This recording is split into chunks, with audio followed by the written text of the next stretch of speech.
Hello दोस्तों, आज हम देखने वाले हैं terms use in compression spring.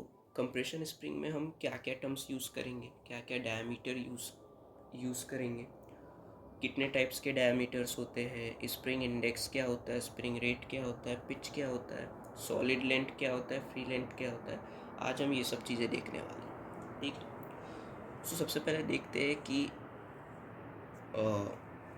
In inner और आउटर डायमीटर क्या होता है, ठीक है। सो जो ये सर्कल है और ये सर्कल है, इसे हम कहते हैं वायर डायमीटर। इसका जो डायमीटर होता है ये होता है स्मॉल डी, जिसको हम कहते हैं वायर डायमीटर, ठीक है।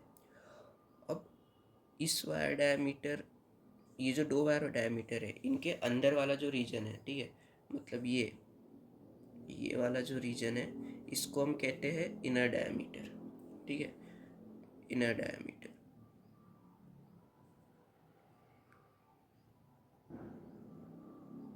और जो सर्कल के जो बाहर वाले दोनों रीजन है, उसको हम कहते हैं आउटर डायमीटर, ठीक है, आउटर डायमीटर। और इनके बीच वाला रीजन अब मैं ऊपर बना देता हूँ। ओके, सो ये सेंटर पॉइंट ले लो, सर्कल के सेंटर पॉइंट, ये जो रीजन है इसको हम कहते हैं मीन कॉइल डायमीटर, जिसको कैपिटल डी से रिप्रेजेंट करते हैं।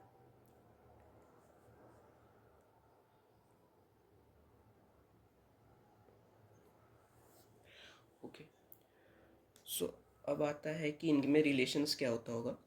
देखो, जो अगर मैं यहाँ पे एक बड़ा सा फिगर बना दूँ, ओके, सो ये अगर ये इसका डायमीटर कैपिटल डी है, तो इसको मैं d/2 रेडियस लिख सकता हूँ, और ये भी d/2 रेडियस हो जाएगा। ओके, एंड ये है मेरा आउटर डायमीटर, ये है इनर डायमीटर, और ये है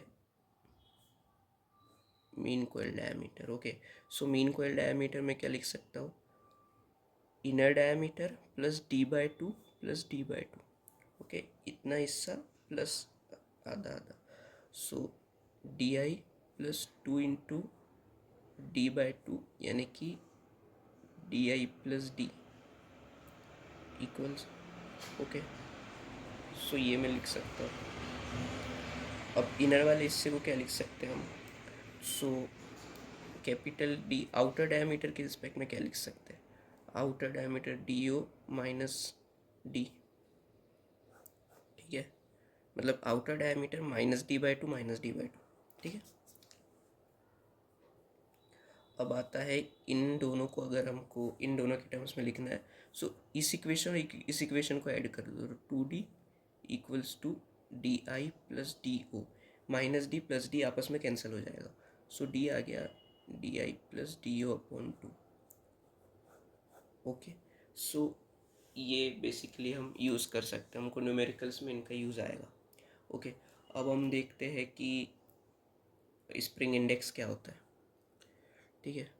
सो ओके, स्प्रिंग इंडेक्स क्या होता है, it is the ratio of mean coil diameter to wire diameter. इसको सी से रिप्रेजेंट करते हैं और capital D upon small D. Mean coil diameter आपको पता है ये होता है, बेसिकली ये मीन कॉइल डायमीटर है, और वायर डायमीटर ये होता है, ये वायर का डायमीटर। जब आप अच्छा दिखा नहीं, मीन कॉइल डायमीटर जो होता है वो ये होता है, और वायर डायमीटर ये होता है। ओके, जब इन दोनों का रेशो लेते हैं तो हमको स्प्रिंग इंडेक्स मिलता है। अब आता है अगला टर्म, स्प्रिंग रेट।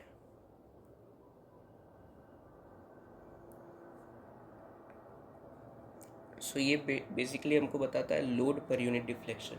मान लीजिए आपने अब जैसे यहाँ पे आपने कुछ लोड लगाया, ओके, ऊपर की तरफ कुछ लोड लगाया, तो क्या होगा कि ये कंप्रेस होगा, ठीक है।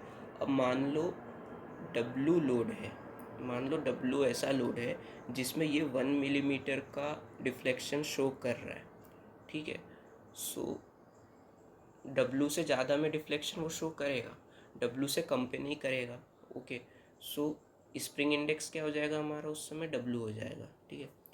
अगर और मतलब पर यूनिट डिफ्लेक्शन के लिए जितना आपको फोर्स लगाना पड़ रहा है उसको हम कहते हैं स्प्रिंग रेट। सो स्प्रिंग रेट को कैसे रिप्रेजेंट करते हैं, और उसका होता है capital D upon deflection, okay.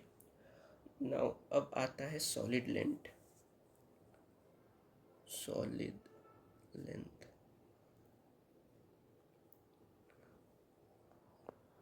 तो सॉलिड लेंथ क्या होती है ना, देखो अब जैसे ये आपकी स्प्रिंग थी, ठीक है।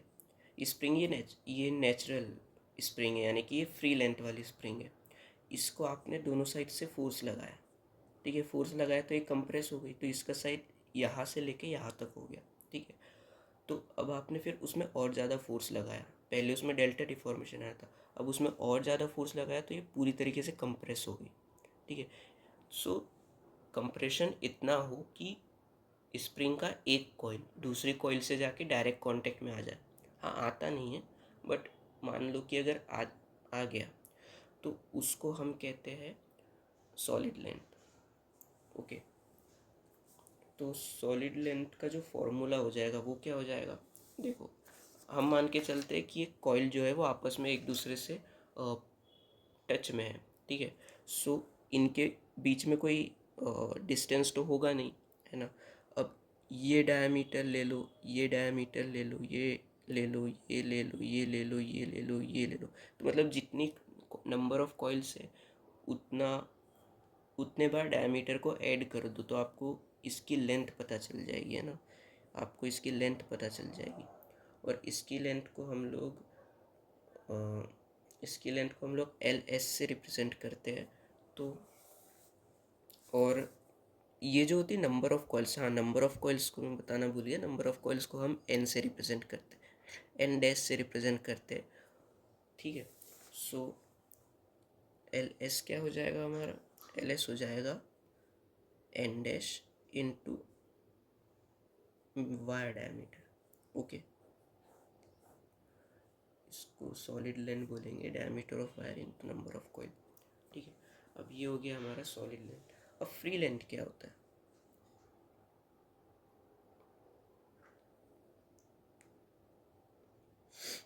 ओके। इसको हम LF से रिप्रेजेंट करते हैं। अब देखो, ठीक है। सो ये अभी स्प्रिंग जो है ये नॉर्मल पे है। सो फ्री लेंथ वो लेंथ होती है जब स्प्रिंग में कोई डिफॉर्मेशन नहीं है। डिफॉर्मेशन नहीं है कहने का मतलब है कि कोई लोड अप्लाई नहीं हुआ है, ठीक है। आपने कोई लोड अप्लाई नहीं किया है स्प्रिंग में, और वो अभी अपने नेचुरल लेंथ पे है, जितनी उसको होनी चाहिए, जितनी मैन्युफैक्चरर ने बनाया है उतनी लेंथ पे, ठीक है। सो उसको कहते हैं हम फ्री लेंथ। अब फ्री लेंथ का अगर आपको निकालना है कि फ्री लेंथ कितनी होगी, सो देखो यहाँ पे हम क्या करेंगे कि जो सॉलिड लेंथ है वो लेंगे, ठीक है। उसमें हम लोग डिफ्लेक्शन को ऐड कर देंगे, कि देखो सॉलिड लेंथ थी, ठीक है, उसमें आपने डिफ्लेक्शन को ऐड किया, तो सॉलिड लेंथ पे आपने डिफ्लेक्शन को ऐड किया तो आपको इतना तो मिल जाएगा, ठीक है।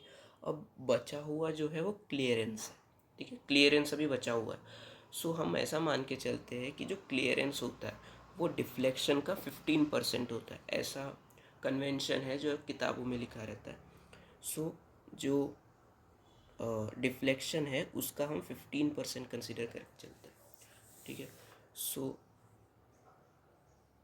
जो डिफ्लेक्शन है उसका 15% क्लियरेंस होता है, तो हम डिफ्लेक्शन में क्लियरेंस को भी ऐड कर देंगे।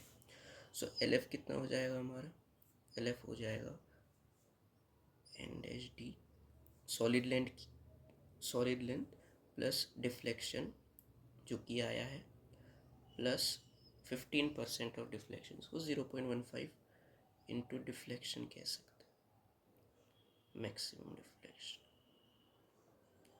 ठीक है। सो ये होती है हमारी free length of spring, okay. So अब हम देखते हैं पिच के बारे में। It is defined as the axial distance between adjacent coil in uncompressed state. यानी कि देखो जो स्प्रिंग है वो अपनी नेचुरल लेंथ पे है अभी, यानी कि फ्री लेंथ पे है, उसमें कोई लोड नहीं लग रहा है, ठीक है। अब जब उसमें कोई लोड नहीं लग रहा है तो उनमें जो दो कॉइल के कोई भी पॉइंट्स के बीच में जो डिस्टेंस होगा उसको हम पिच से रिप्रेजेंट करते हैं।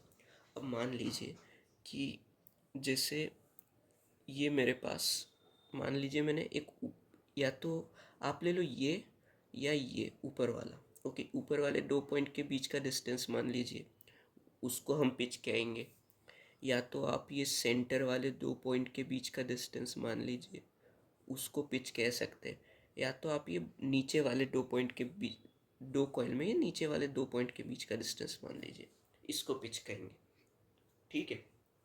सो ये होता है पिच, ओके। अब आप देख सकते हैं 5 कॉइल है, ठीक है, 1 2 3 4 5 ऐसी 5 कॉइल है।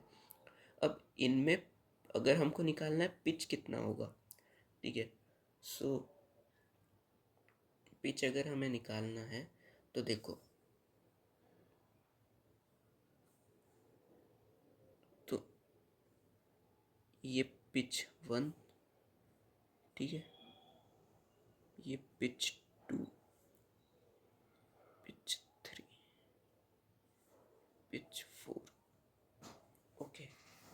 सो देखो, अब जब मैंने 5 कॉइल लिया तो मुझे ऐसे 4 पॉइंट्स मिले, ठीक है। मतलब मुझे अ, 4 वो मिले, 4 नंबर मिले जिनसे मुझे पिच निकल सका। मतलब देखो 5 कॉइल है मेरे पास, और ये 1 फर्स्ट पिच है, ये सेकंड पिच, ये थर्ड पिच, ये फोर्थ पिच, ठीक है। सो हर पिच की लेंथ तो सेम ही होगी, है ना।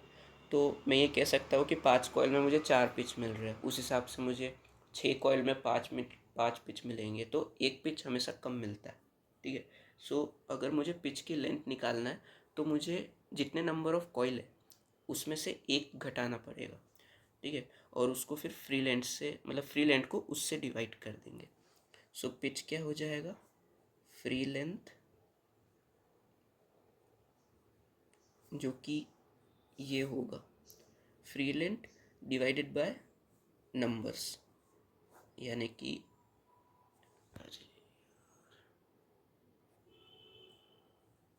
n dash minus 1। सो ये होता है फॉर्मूला। और एक और होता है कि pitch equals to L F minus L S upon N dash plus D. So ये भी एक दूसरा फॉर्मूला होता है। सो ये होता है पिच के बारे में। ओके, सो आई थिंक आपको समझ में आया होगा। Okay, thanks for watching.